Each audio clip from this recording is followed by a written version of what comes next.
Olá, muito bem-vindos a essa aula completa, completíssima, onde a gente vai bater um papo de aprofundamento aqui sobre o que é autorregulação e como ela afeta o processo terapêutico, o seu atendimento, as suas sessões, né? E eu escolhi trazer esse tema, assim, eu vou trazer várias temáticas para vocês, em várias aulas distribuídas. Sempre vou liberar, quando eu liberar uma aula completa, vou deixar um trechinho para você entender do qual é o assunto que a gente está entrando. E aí desse trechinho vai ter o link para você ir para o YouTube ou para o grupo Focalização e Alquimia Interior no Facebook, ou se você preferir apenas ouvir, o Spotify da aula completa com o áudio da aula, né? Então a gente sempre vai, eu sempre vou disponibilizar nos diversos, nesses três canais para você. E lá no YouTube vai estar separado a temática para vocês por playlists, que eu quero compartilhar um pouquinho aqui com vocês agora, de como estará separado para vocês. Vai aparecer aqui na tela. Então tá aqui o canal do YouTube, quando você entra no canal YouTube, Cecília Laureano, tem o início, tem os vídeos e tem as playlists. Então a gente tem a playlist de vídeos e aulas vídeos menores e aulas completas com a temática terapeuta de si, que é o cuidar de você mesmo, cuidar de quem cuida. A gente tem uma playlist completa com as aulas completas todas, uma playlist completa sobre manejos terapêuticos, uma playlist sobre os desafios emocionais, como ansiedade, desânimo, raiva, insegurança, entre outros. Obviamente, uma playlist sobre focalização, que é uma das coisas que a gente vai mais aprofundar aqui. Uma playlist para aprender mais com todos esses pequenos vídeos que saem nas redes, vídeos menorzinhos, e uma playlist sobre traumatização, ou seja, tem muita coisa e aí você vê organizado por temática, por tópicos, então é bem legal. E essa aula que eu vou entrar hoje, que é sobre a autorregulação, ela vai estar em duas playlists. Ela vai estar no Terapeuta de Si e ela também vai estar sobre traumatização. Por quê? Porque quando a gente fala de autorregulação, a gente precisa falar de estresse, a gente precisa falar de sistema nervoso e a gente precisa falar de traumatização. E como não só falar do problema, digamos assim, ou dos desafios, eu quero trazer também caminhos terapêuticos e soluções. Em especial, eu vou falar com você de focalização. O que é focalização? Eu sou psicoterapeuta, eu trabalho com atendimento, tenho diversas especializações. A minha especialização acadêmica é em psicotraumatologia, onde eu mergulhei no trabalho e manejo de trauma, que é uma interseção entre a abordagem junguiana, a psicologia analítica e a experiência somática. E a experiência somática é uma técnica, um manejo que foi desenvolvido por um neurocientista americano chamado Dr. Peter Levine, que trouxe, através da sua pesquisa, da sua comprovação, mais de 25 anos de estudo, que o trauma ele está alojado na nossa fisiologia. Então, ele traz a perspectiva somática para o trabalho do manejo de trauma, que buscando um casamento entre corpo e mente, retomando o casamento corpo e mente, né? Para que a gente não fique apenas na elaboração psicológica ou mental ou analítica, apenas nesse lugar da nossa vivência, mas que a gente faça essa interseção, porque ele demonstra que o trabalho com trauma, quando trabalhado no nível da fisiologia, é o que realmente demonstra a maior oportunidade do retorno à corrente da autorregulação do nosso corpo, que é o tema dessa aula, né? Então, quando a gente fala de autorregulação, quando eu trago o tema autorregulação, eu quero trazer nessa aula a autorregulação do nosso sistema olhando na perspectiva da fisiologia. E aí, conectando isso com a focalização, por que eu mergulhei nessa temática do trabalho terapêutico, olhando para a fisiologia, olhando para o corpo? O próprio Dr. Peter Levine, quando ele desenvolveu a experiência somática, ele bebeu na fonte também da focalização, importando o termo felt sense, percepção sentida, percepção corporal sentida, para o trabalho e manejo terapêutico da experiência somática. né? Olhando para o nosso corpo, para a nossa fisiologia, para a nossa sensação corporal, como o caminho, a estrada onde a gente navega para a elaboração dos conteúdos ou dos complexos, né? Trauma e complexo é a mesma coisa, né? Como na abordagem junguiana a gente fala de complexo, eu estou trazendo a palavra trauma ou traumatização, porque é a nomenclatura que a gente traz do Dr. Peter Levine. E aí, voltando, assim, fazendo o casamento com a focalização, que é o que eu vou falar muito com vocês, que é que eu sou professora da técnica aqui no Brasil de focalização do relacionamento interior. Por quê? Porque a focalização, ela ela é um manejo, ela é um método, ela é uma técnica que foi desenvolvida pelo Dr. Eugene Gendlin, um filósofo americano, que na década de 50 desenvolveu uma pesquisa de larga escala em parceria com o Carl Rogers, lembrando, Carl Rogers, criador da quarta força da psicologia, né, abordagem centrada na pessoa. E essa pesquisa do Dr. Eugene buscou descobrir e pesquisar o que tornava um processo psicoterapêutico bem-sucedido versus um processo psicoterapêutico não bem-sucedido. Qual era a diferença que fazia a diferença? O que acontecia num processo bem-sucedido e o que acontecia num processo não bem-sucedido? E foram milhares de sessões ouvidas. E a pesquisa do Dr. Eugene descobriu que aqueles clientes, aqueles pacientes que, ao trazerem a sua questão para o processo terapêutico, traziam na sua fala o contato com o corpo, o contato com a sensação corporal sentida em relação ao tema, aqueles que faziam isso naturalmente, eram aqueles que estariam com o tempo dentro dos grupos dos processos que foram separados, as sessões que foram separadas como processos bem-sucedidos. Então, como é que eles fizeram isso? Eles colocaram sessões, processos que se classificaram como bem-sucedidos e ouviam essas sessões, e também processos que se classificavam não bem-sucedidos e ouviam essas sessões. E todas aquelas sessões que estavam nesse grupo de sessões bem-sucedidas apresentavam essa característica, essa habilidade de entrar em contato com a sensação corporal da questão que estava sendo trazida.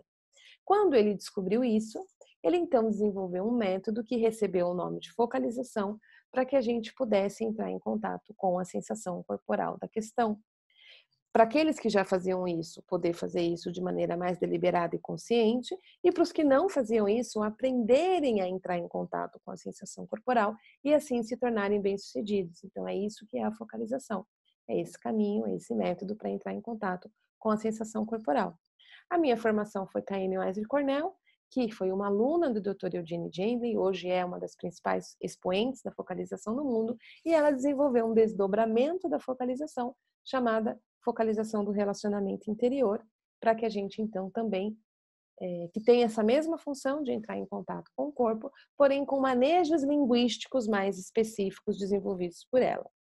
Tudo isso é só aqui o cenário, estou querendo aterrissar a gente no tema, trazendo um pouquinho para vocês de mim, da minha formação, por que eu trago essa abordagem focada no corpo, focada na percepção sentida, focada nessa conversa mente-corpo, porque tudo isso que eu venho estudando e manejando no consultório ao longo são mais de 10 anos atendendo, e cada vez mais usando essas técnicas e esse trabalho psicoterapêutico que realmente traz muito resultado. Logo no primeiro encontro com o cliente, quando a gente leva a atenção para o corpo, quando a gente leva a atenção para a sensação, quando a gente faz esses caminhos, realmente a efetividade é muito maior, né? É visível na fala, no jeito que o cliente sai da sessão e todo o processo que desenrola a partir disso. Então, eu estou aterrissando um pouquinho para, se você está me conhecendo agora, poder entender de onde que eu estou trazendo tudo isso, né? Então, eu estou citando as fontes, estou citando as minhas áreas de estudo, estou trazendo a minha experiência e como que eu faço tudo isso. E para você que já me acompanha, né, aterrissando esse tema da autorregulação do profissional e como que isso afeta o seu atendimento, porque eu vou buscar dessas fontes, focalização, experiência somática, psicotraumatologia, trauma, sistema nervoso, fisiologia, né? Eu vou navegar nessas áreas do conhecimento para poder deixar bem explicado, bem apresentado essa temática. E como ela vai fazer diferença no teu processo, né? Eu sempre tenho 3 objetivos aqui com você, que é profissional da área, né? Lembrando que eu sei que profissional da área do desenvolvimento humano engloba um grande grupo de terapeutas, e dentro dos terapeutas tem várias nomenclaturas devido às várias técnicas que as pessoas desenvolvem, seja um terapeuta que trabalha com as técnicas mais corporais ou com técnicas mais analíticas, enfim, tem todo um grupo terapêutico, né? E psicoterapêutico, né? Então, um analista junguiano ou um psicanalista se intitula terapeuta. E tem os psicólogos, né? E todas as linhas da psicologia. Ser psicólogo é tão abrangente, não é mesmo? Você pode ser um psicólogo que se especializou aí na abordagem do Carl Rogers, você pode ter aí abraçado toda a escola do Freud, você pode ser um psicólogo que abraçou Lacan, que abraçou Jung, ou como eu, né, seguiu o caminho do Jung, mais fazendo a busca da psicologia analítica, que não está dentro da formação da psicologia, enfim, então eu fui me especializar, buscar especialização na psicologia analítica, enfim.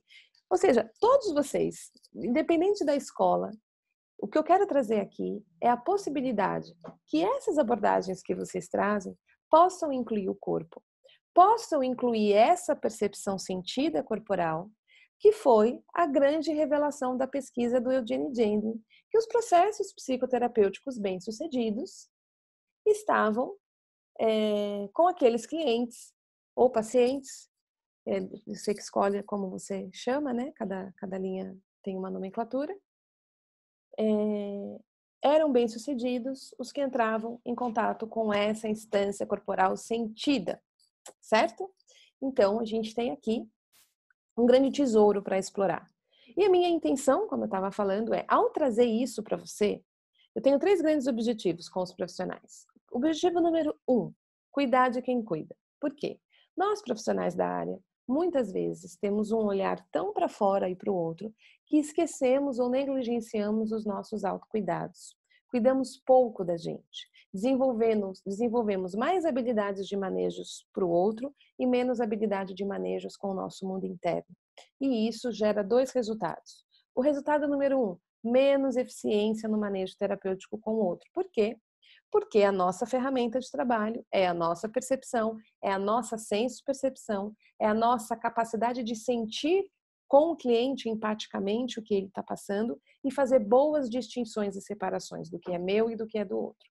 Se eu estiver sobrecarregado, se eu estiver inundado, é muito difícil fazer isso. Então, isso me torna menos eficiente. Quanto menos cuidado eu tenho comigo, menos eficiência terapêutica eu tenho. E, ao mesmo tempo, eu vou acabar sucumbindo, me traumatizando, entrando em burnout e acabar aí desistindo da carreira por não ter feito os autocuidados. Que é o mesmo que a gente vê grandes talentos, por exemplo, da música, que acabam perdendo a voz, mesmo com vozes lindas, porque não tiveram os autocuidados necessários com a sua voz, com essa linda ferramenta do canto. Não é verdade? Então, temos isso. Objetivo número 2, trazer essas ferramentas e esses manejos e essas conversas, principalmente porque algumas delas são muito fortes fora do Brasil. Então, a minha formação em focalização eu fiz diretamente pelos Estados Unidos com a Anne, com a Ezer Cornell. Então, trazer para você esses manejos, trazer o que tem de novo, trazer habilitações, trazer pesquisa, trazer ferramentas que facilitem o seu trabalho, que tragam coisas mais diretas, mais objetivas. A gente está vivendo uma época muito rica, de muito avanço científico, principalmente com o advento da neurociência, com grandes avanços nas técnicas terapêuticas, né? Nas possibilidades de tratamento da saúde emocional e da saúde mental. As coisas estão avançando muito rápido e, enfim, e tem muita coisa boa para a gente estudar, para a gente incluir na nossa abordagem. E a focalização é uma delas, eu insisto na tecla da focalização, porque como dizia o Eugene Gendlin, a focalização ela já é um motor, um grande motor turbo para as diversas abordagens e ela é uma potência em si mesma. Então, tem essa possibilidade nisso que eu trago para você, desses manejos, de você incluir nos seus manejos terapêuticos ou você aprender a fazer como eu fiz e manejar ela por si mesma, né? E o ponto número 3 é essa construção de conhecimento que a gente pode fazer por comunidade, ou seja, desse suporte mútuo, ter uma comunidade onde a gente possa se apoiar e trocar.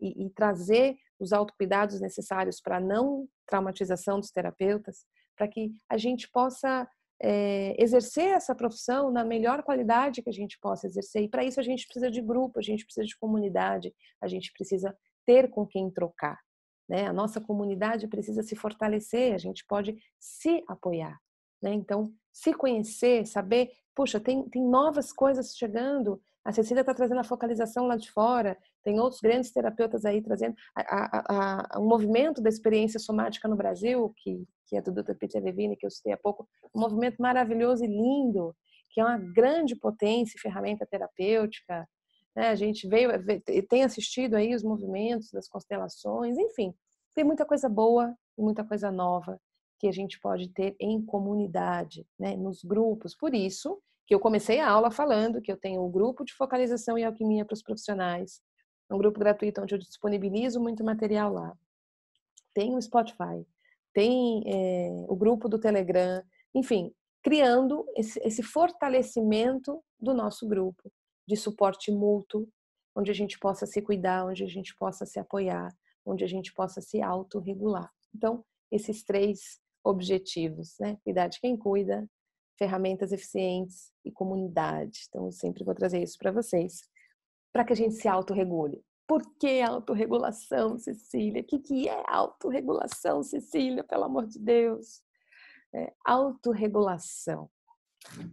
O nosso corpo, ele precisa estar a todo o tempo se autorregulando. O que isso quer dizer? Ele precisa de processos, de organizações para lidar com os desafios da vida e se manter vivo.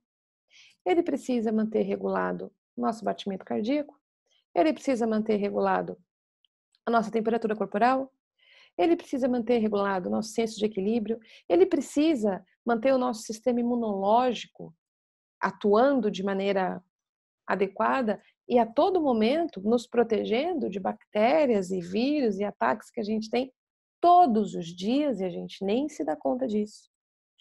E ele precisa manter o equilíbrio no nosso sistema nervoso entre o que eu ativo para responder ao mundo, né? As novidades chegam a mim e eu respondo ao mundo, seja falando, seja agindo, seja me retirando, seja me colocando, seja lutando, seja fugindo, seja me esquivando. Eu respondo ao mundo. E para eu fazer tudo isso, ou seja, para eu pensar, para eu falar, para eu lutar se necessário, para eu empurrar, para eu me retirar, para eu me mover no mundo, precisa haver energia no meu corpo.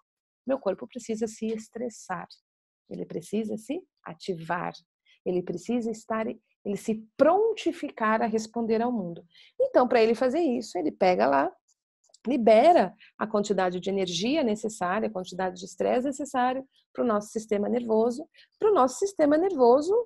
distribuir a energia para eu fazer um movimento, para eu falar, para eu pensar.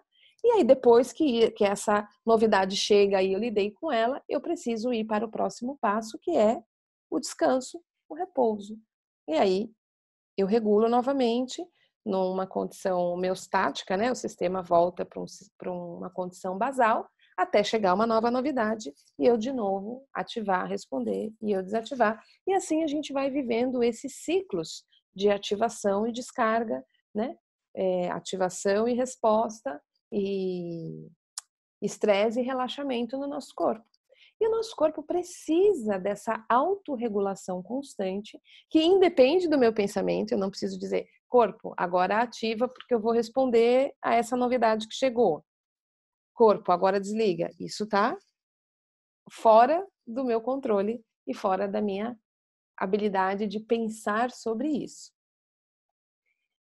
Quanto melhor eu faço essas curvas, ou seja, quanto melhor o meu corpo se ativa e responde a um evento, e depois ele volta para esse estado de descanso, para esse estado basal, melhor prontidão e respostas mais precisas e necessárias eu dou ao mundo em relação ao que me pedem. Se eu sou chamada e convocada a fazer um atendimento, se eu sou chamada e convocada pelo meu filho a cuidar dele, se eu sou chamada e convocada pelo meu marido a ter uma conversa, tudo isso são as novidades que chegam e que me buscam respostas para que eu me ative, responda e depois descanse. Porém, se eu não faço os descansos, né? Se eu não faço as pausas, e se essas curvas que eu faço, elas se ativam, mas não desativam completamente, logo se ativa de novo, não desativa completamente, logo se ativa de novo e vai ativando, ativando, ativando, eu vou acumulando estresse no meu corpo, eu vou acumulando ativação no meu corpo, eu vou acumulando carga no meu corpo. E essas cargas podem vir desde muito nova, desde muito criança, em que a gente foi também respondendo aos eventos e tendo passando por essas curvas. Tanto quando a gente vê nosso exame, né, o eletroencefalograma, etc., e cardiograma, ele demonstra, né, essas curvas de ativação e descarga, e ativação e desativação. Porém, nosso corpo ele tem essa capacidade de ir acumulando e armazenando estresse residual. E muitas vezes acontece aquele tipo de situação que eu tenho um evento que me convoca a uma resposta, um evento pequenininho, né? Tive pequeno enfrentamento com alguém no trânsito, porém, a minha resposta, ela é uma grande explosão. E por que que isso acontece? Muitas vezes, aquele pouquinho de carga que foi gerada para responder a esse pequeno enfrentamento numa questão de trânsito, se somou a essa quantidade de carga residual no meu sistema, que vem se acumulando ao longo dos anos no meu histórico. E aí eu tenho esse tipo de resposta. É isso que acontece no nosso sistema. E aí eu vou falar, puxa, acho que eu estou precisando fazer terapia porque eu sou uma pessoa muito nervosa e eu preciso. E eu sou nervosa porque minha mãe era nervosa, porque o meu pai era nervoso. E todos esses símbolos e todas essas vivências, elas são importantes. Porém, se eu não, junto com essa compreensão de que várias cargas residuais que habitam e vivem no meu corpo, estão conectadas com essas histórias, com esses símbolos que eu trago da minha biografia, não for descarregada no meu sistema, não adianta eu apenas compreender esses eventos que aconteceram e que podem ter cargas residuais associadas a ele, porque eu vou ter uma compreensão, mas o meu sistema nervoso vai continuar acumulado com aquela carga. E aí é que entra o nosso casamento de olhar para essa fisiologia e para o nosso sistema nervoso e compreender como é que essas cargas residuais estão habitando o meu corpo nesse momento. E como é que o meu sistema nervoso está organizado junto com toda a minha viagem simbólica de autoconhecimento que eu faço como profissional da área. E como é que estarei pronto e disponível para responder ao meu cliente se o meu sistema estiver sobrecarregado e o meu sistema de autorregulação não estiver eficiente devido a tamanhas cargas que ele está manejando ao longo da minha história. Como é que eu vou responder ao meu cliente que vai me trazer um evento, que vai me trazer uma história, que vai trazer um relato, que vai me ativar, se essas ativações não estiverem cuidadas? Então, é aí que a gente chega no tema dessa aula. Como a autorregulação do terapeuta afeta na resposta, ou seja, como eu respondo, não responder pergunta e resposta, como é que eu me posiciono em relação àquilo que ele está me trazendo, como é que aquilo me afeta, uma vez que o que me afeta se conecta com todas as minhas afetações internas. É nesse lugar que a gente precisa estar e olhar. E é nisso que a gente está navegando hoje. Então, a autorregulação, né, a nossa autorregulação vai afetar o processo de maneira positiva ou de maneira negativa, ou seja, de maneira mais eficiente ou menos eficiente, de acordo com, primeiro, a minha autoconsciência em relação a como eu estou, como é que está o meu sistema e o que eu faço para apoiar o meu sistema a se autorregular. Se eu acordei num dia cheio de desafios e de estresse e eu estou estressada, quais são os manejos que eu preciso ter à minha mão? Qual é o meu kit terapeuta consultório? O meu kit autocuidado para eu regular o meu sistema, para eu diminuir a minha carga de estresse, para eu começar o meu dia. E aí você precisa ter o seu arsenal, que pode ser a meditação, que pode saber ser focalização, se você já aprendeu, já virou meu aluno para aprender a focalizar, você pode fazer uma autofocalização, ou ligar para um parceiro de focalização e fazer uma troca. Você pode fazer, ter aquela música que realmente te acalma, que realmente te leva para o contato com o teu sistema nervoso mais regulado, né? Convidando o teu sistema nervoso a relaxar, a ir para um estado basal parasimpático, vago dorsal, que é se aquietar, regular a tua respiração, permitir algum tipo de descanso, algum tipo de vocalização. Enfim, tem diversas ferramentas. O importante é que a gente saiba manejar. Se eu estou numa ativação, eu estou no sistema nervoso simpático, ou seja, eu estou numa resposta ativa. Eu preciso ir para o meu parasimpático. Então, no meu parasimpático, o que provoca o meu parasimpático? Meditação provoca parasimpático. Solitude provoca parasimpático. Vínculo seguro provoca parasimpático. De repente, ligar para alguém que é uma pessoa importante, que quer ouvir a voz, que tem um bom acolhimento, que sabe te vincular, te leva para a regulação parasimpática. Sentir o corpo, autotoque, 10 minutinhos de autotoque, o tapping, focalização, enfim, meditação, existem vários manejos que você precisa ter aí no teu kit de autocuidado para te levar para o parasimpático. E aí você fazer o slowdown e entrar num outro tipo de processamento. Então, esse é o ponto número 0. E aí, quando o teu cliente chegar, se você está nesse estado de regulação, muito provavelmente o teu cliente vai chegar num estado de ativação.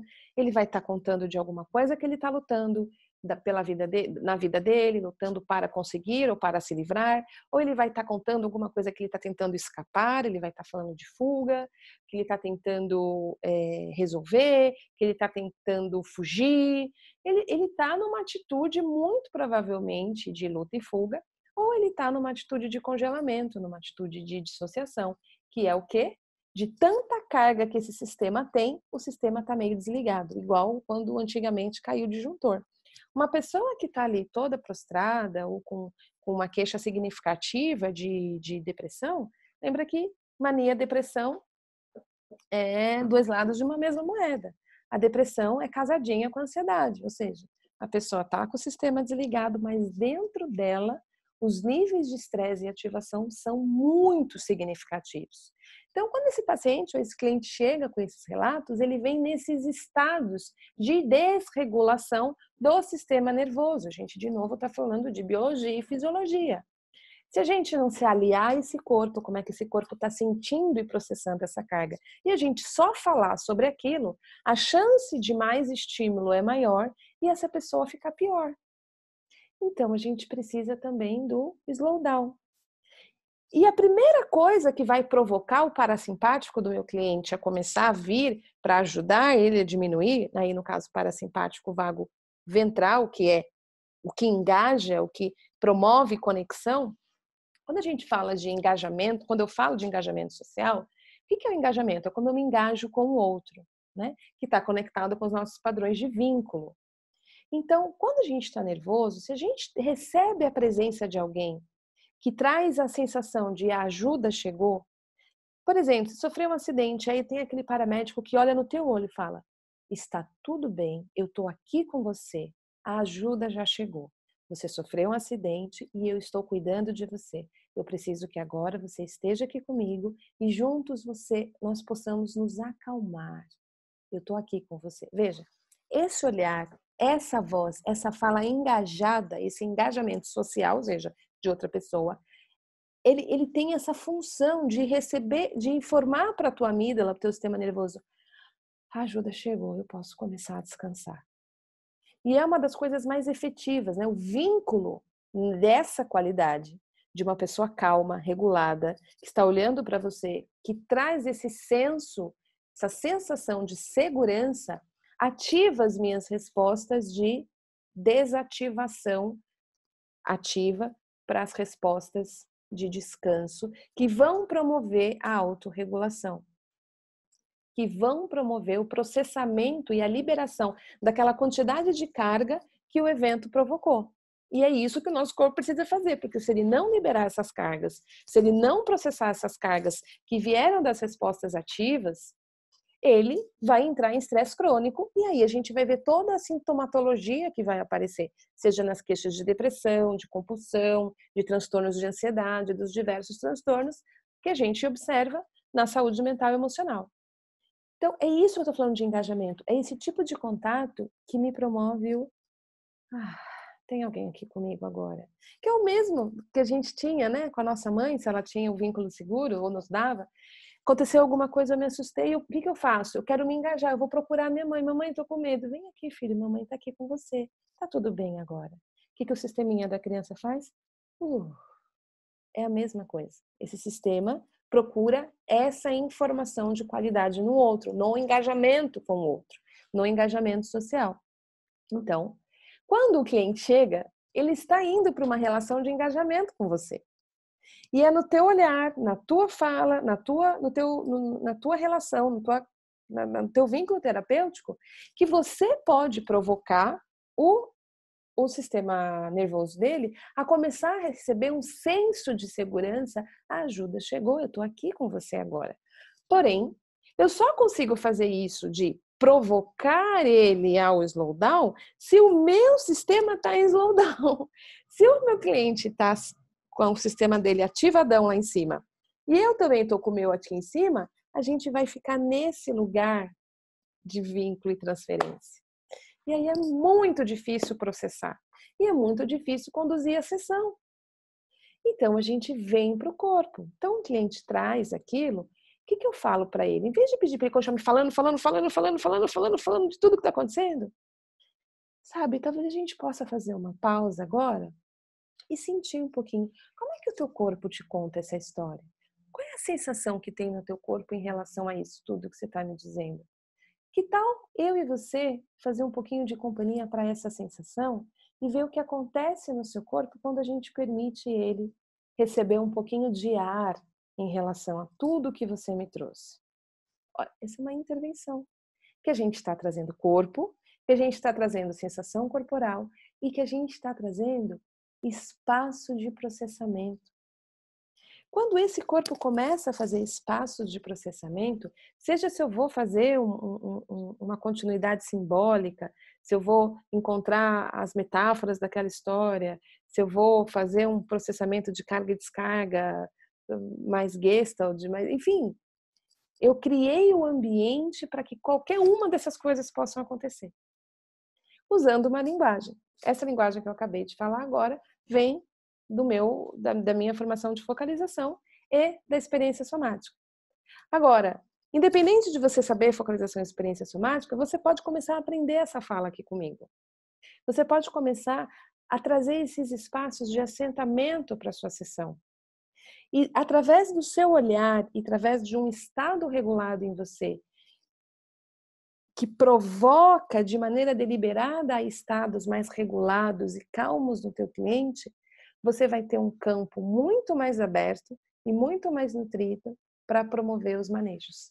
Então é assim que a sua autorregulação, ou que a autorregulação do terapeuta promove e facilita, afeta o processo terapêutico e o atendimento de uma maneira muito mais eficiente, muito mais potente, com muito mais respostas resolutivas do organismo do cliente que está ali na tua frente e, ao mesmo tempo, protegendo você e o teu sistema nervoso de não entrar em burnout, de não entrar em acúmulo de estresse, porque a cada história que o cliente traz nos afeta e nos ativa.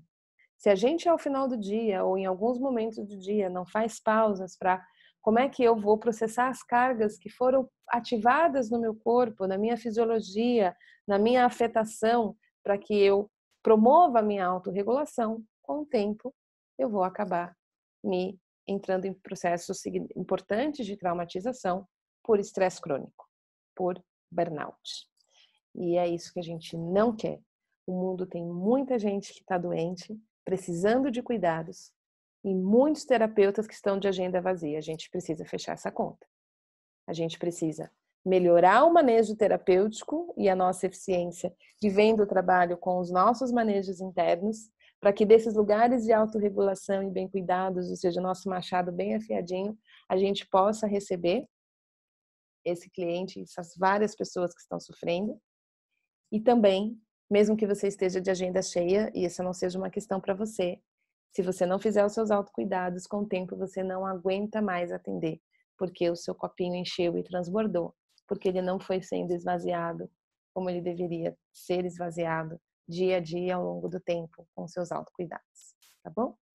Então, espero que você tenha gostado dessa aula. Se você gostou, curte, comenta, compartilha, me escreve, marca aquele seu amigo, aquela sua amiga que é da área, né? Seja no Spotify, seja no Instagram, seja no Facebook, no YouTube, e vamos continuar a nossa conversa aqui nessa comunidade e nesse nosso encontro, tá bom? Então, a gente se vê numa próxima aula. Até lá!